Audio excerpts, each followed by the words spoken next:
হাদিসের মধ্যে আসছে আখলিস দীনাকা ইয়াকফিকাল আমালুল কালিল। ঈমানকে যদি খাঁটি করতে পারো, অল্প আমল করলে এটাই নাজাতের জন্য যথেষ্ট হবে। আপনি মনে করেন যে 10 কোটি টাকা দান করছেন আল্লাহর রাস্তায়, পুরাটাই ভেজাল।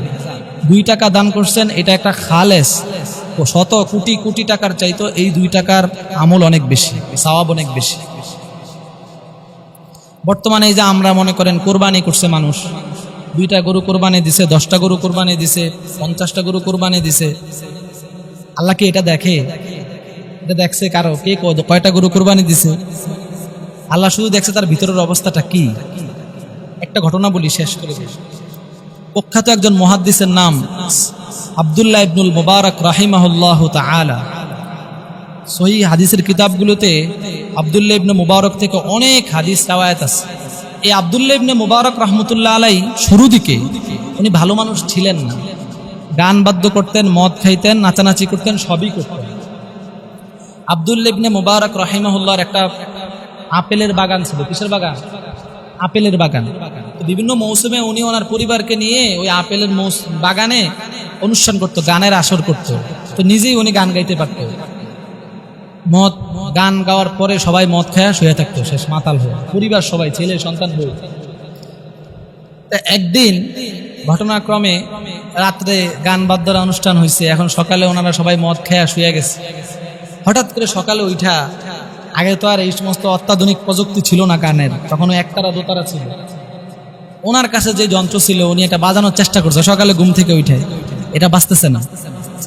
উনি আবার এগুলো ঠিক করে আবার বাজার চেষ্টা করছে, আবারও বাজতেছে না। হঠাৎ করে দেখে এই তবলা থেকে একটা আওয়াজ আসছে, আলাম ইয়ানি লিল্লাযীনা আমানু আন তাখশা কুলুবুহুম লিযিকরিল্লাহ ওয়া মা নাযালা মিনাল হক। এই তবলার থেকে একটা আওয়াজ আসছে, আব্দুল্লাহ ইবনে মুবারক, এখনো কি সময় হয় নাই যে তোমার অন্তরটা তোমার রবের ডাকে বিগলিত হয়ে যাবে? তোমার অন্তরটা শুধু তোমার রবকেই ডাকবে। এই সময়টা কবে আসবে? তা আব্দুল্লাহ ইবনে মুবারক আবারও চিন্তা করছেন এই আওয়াজটা কোত্থেকে আসছে। আবারও উনি গান বাজানোর চেষ্টা করছেন, আবারও একই আওয়াজ। তোমার কি এখনো সময় হয়নি যে তুমি তোমার রবের ডাকে সাড়া দিবে আর তোমার অন্তরটা বিগলিত হয়ে যাবে?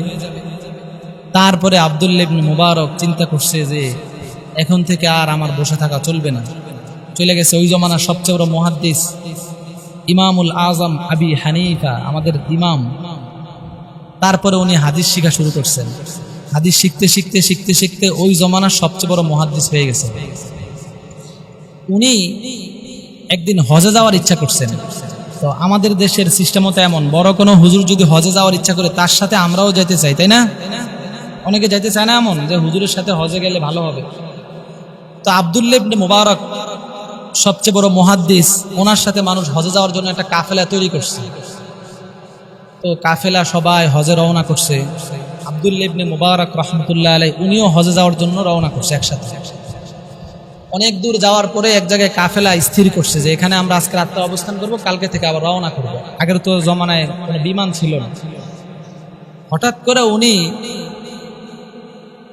একটা খেয়াল করছে যে পাশে একটা ময়লার ডাস্টবিন, ডাস্টবিনে একটা লোক দাঁড়িয়ে আছে আর কি যেন খালি খুঁজতেছে। উনিও খেয়াল করতেছে সে ডাস্টবিনে কি খোঁজে, ডাস্টবিন তো কিছু খোঁজার জায়গা না। কতক্ষণ খোঁজার পরে দেখে যে সে ওই লোকটা এদিক সেই তাকানোর পরে বসার মধ্যে কি যেন একটা ঢুকিয়ে ফেলছে ময়লার স্তূপ থেকে। আপনার কথাগুলো বুঝতেছেন? এখন আব্দুল্লাহ ইবনে মুবারক রাহমাতুল্লাহ আলাইহি চিন্তা করলেন ডাস্টবিন থেকে সে এদিক সেদিক তাকে কি ঢুকাইছে, এটা তো দেখতে হবে।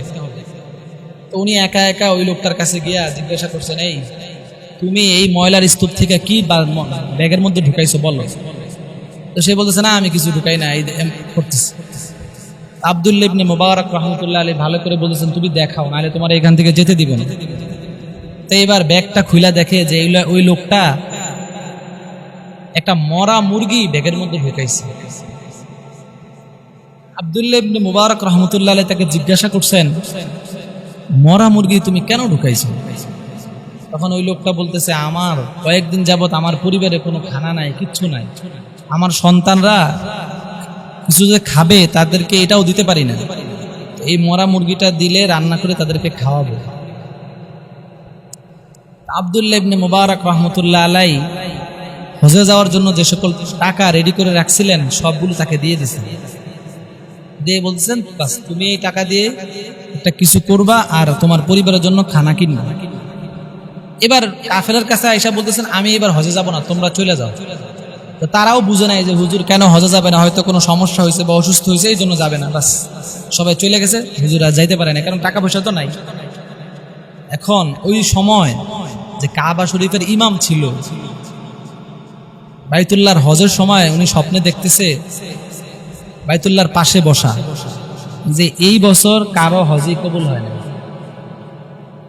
এত লাখ লাখ হাজি সাহেব কারো হজই কবুল হয় না। উনি তো চিন্তায় পড়ে গেছেন, আবার আল্লাহর কাছে দোয়া করতেছেন আল্লাহ কি কারণে এবার কারো হজ কবুল হয় নাই। আবারও উনি স্বপ্নে দেখছেন যে একটা লোকের শুধু হজ কবুল হয়েছে, আল্লাহ তাআলা তার কারণে সবার হজ কবুল করে নিয়েছেন। যেই লোকটার হজ কবুল হয়েছে সে হজেই আসে নাই। খেয়াল করছেন? এখন উনি চিন্তা করছে, এবার আল্লাহর কাছে উনি স্বপ্নে জিজ্ঞাসা করছে আল্লাহ সেই লোকটা কে যে হজেই আসে না, তার হজটা কবুল হয়েছে, তার কারণে পুরা মক্কা সবার হজ কবুল করছেন। তখন সে ঠিকানা নিয়ে আব্দুল্লাহ ইবনে মুবারক রহমতুল্লাহ আলাইহির বাড়িতে আসছে কুফাতে। তারপরে জিজ্ঞাসা করছে যে হুজুর আপনি কি আমল করছেন, কি করলেন যেটার কারণে আপনার হজটাই কবুল হয়েছে, কারো হজটা কবুল হয় নাই, আপনার কারণে সবার হজ কবুল হয়েছে। তখন তিনি এই কথাটা বলছেন যে আমি কিছুই করিনি, শুধু আমার টাকাগুলো দান করে দিচ্ছি।